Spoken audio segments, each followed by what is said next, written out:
রুই মাছের মাথা দিয়ে মুগ ডাল এই রান্নার ঘ্রাণে পুরো বাড়ি ভরে যাবে।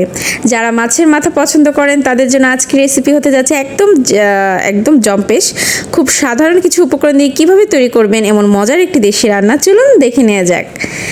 বাঙালির রান্নাঘরে মাছের মাথার আলাদা একটা কদর আছে, আর যখন সেই মাছের মাথা মিশে যায় ভাজা মুগ ডালের সঙ্গে তখন তৈরি হয় এমন এক স্বাদ যা গরম ভাতের সঙ্গে হলেও আর কিছুই লাগে না। যাই হোক, শুরু করি। প্রথমে একটি ফ্রাই প্যানে তেল গরম করে দিয়ে দিলাম বড় রুই মাছের মাথা, সাথে কিছু মাছের পিসও দিয়েছি। তো হলুদ লবণ মাখিয়ে মাছগুলো ভেজে নিয়ে উঠিয়ে নিয়ে তারপর একটা ফ্রাই প্যানে দিয়ে দিলাম 1 কাপ পেঁয়াজ কুচি, তারপর দিয়ে দিচ্ছি কাঁচামরিচ কুচি, তারপর সামান্য কিছু রসুন বাটা দিলাম 1 টেবিল বা 1 চামচের মতো। আদা ইউজ করবো না এখানে আমি। তো তারপর এই যে সামান্য একটু 1/2 চা চামচের মতো হলুদের গুঁড়ো দিয়ে দিলাম।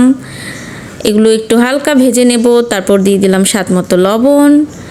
তো এগুলো দিয়ে আমি হালকা ভেজে নিয়ে তারপর এখানে ইউজ করব পরিমাণ মতো পানি। আমি গরম পানি দিয়েছি। তো দিয়ে এবার এই মশলাটুকু আমি একটু ভালো করে কষিয়ে নেব।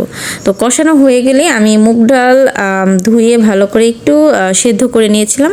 আপনারা চাইলে এই কষানো তো মুগ ডাল দিয়ে সেদ্ধ করে নিতে পারেন, তবে একটু সেদ্ধ করে নিলে রান্নাটা দ্রুত এগিয়ে যায় আর কি। তো মুগ ডালটা আমি ভালো করে একটু কষিয়ে নিয়েছি। কষানোর পর গরম পানি দিয়ে আমি সেই ভাজা মাছগুলো দিয়ে দিলাম। আপনারা আমি যেহেতু মুগ ডালটা সেদ্ধ করে নিয়েছি তাই আর কি মাছটা দিয়ে দিলাম হালকা কষিয়ে। আপনারা অবশ্যই ভালো করে মুগ ডালটা কষে নেবেন। মুগ ডালটা অবশ্যই আগে একটু টেলে নেবেন, টেলে তারপর সেদ্ধ দেবেন বা কষিয়ে নেবেন। তারপর এই তো যখন উতরিয়ে আসলো তখন টমেটো কুচি দিয়ে দিয়েছি। টমেটো কুচি দিয়ে আমি আরেকটু এটাকে সেদ্ধ করে নেব। তবে হ্যাঁ, একটা জিনিস খেয়াল রাখবেন, মুগ ডাল কিন্তু বেশি সেদ্ধ করবেন না। বেশি সেদ্ধ করলে কিন্তু সেটা গলে যায়, ভালো লাগে না, মসুর ডালের মতো লাগে, ফ্লেভারটাও তেমন থাকে না। তো তারপর আমি এই তো বাকি মাছগুলো দিয়ে দিলাম। এই তো দেখতে পাচ্ছেন কেমন সেদ্ধ করেছি আমি, খুবই কম, কিন্তু একদম যেন মুগ ডালটা চাল চাল থাকে তবে কিন্তু ভেতরটা সেদ্ধ থাকে এমন অবস্থায়। তো ঢেকে দিলাম। ঢেকে দেওয়ার পর এখানে আমি কাঁচামরিচ কুচি দিয়ে দিয়েছি, একটু মাথাটা চিড়ে নিয়েছি। তো প্রথমে মুগ ডাল, এরপর এই রুই মাছের মাথা, তারপর একটু টালা জিরের গুঁড়ো দিয়ে দিচ্ছি। আপনারা ধনেপাতা দিয়ে দিবেন অবশ্যই, একটু পরে ধনেপাতা দিব। তো দেখুন কি সুন্দর ঘন হয়ে এসেছে ডাল আর মাছের মাথার মিশ্রণ। তো আমি শেষের দিকে কিছু গরম মশলা দিয়ে দেব, তেজপাতা আর কয়েকটি এলাচ।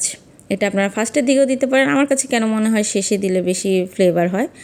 তো একবার এইভাবে রান্না করে দেখুন, আশা করি পরিবারের সবাই প্রশংসা করবে। ভিডিওটি ভালো লাগলে অবশ্যই লাইক দিয়ে পাশে থাকবেন। আপনারা মাছের মাথা দিয়ে কোন রান্নাটি সবচেয়ে বেশি পছন্দ করেন কমেন্টে জানাতে ভুলবেন না। আর এমন আরও কিছু দেশি ঘরোয়া মজার রান্নার রেসিপি পেতে আমার চ্যানেলটি অবশ্যই সাবস্ক্রাইব করে সঙ্গে থাকুন। এই তো আমার ধনেপাতা দিয়ে আমার মুগ ডাল দিয়ে মাছের মাথা রান্না হয়ে গেছে। অবশ্যই আপনারা বাসায় এই রান্নাটি ট্রাই করবেন। খেতে কিন্তু অসাধারণ হয়, খুবই সিম্পল, কম মশলায়, কিন্তু খেতে কিন্তু একদম মুড়ি ঘন্ট যেটা বলে সেটা। তো অবশ্যই বাসায় ট্রাই করবেন। আজ এখানে রাখছি, দেখা হবে নতুন কোনো ভিডিওতে। আল্লাহ হাফেজ, আসসালামু আলাইকুম।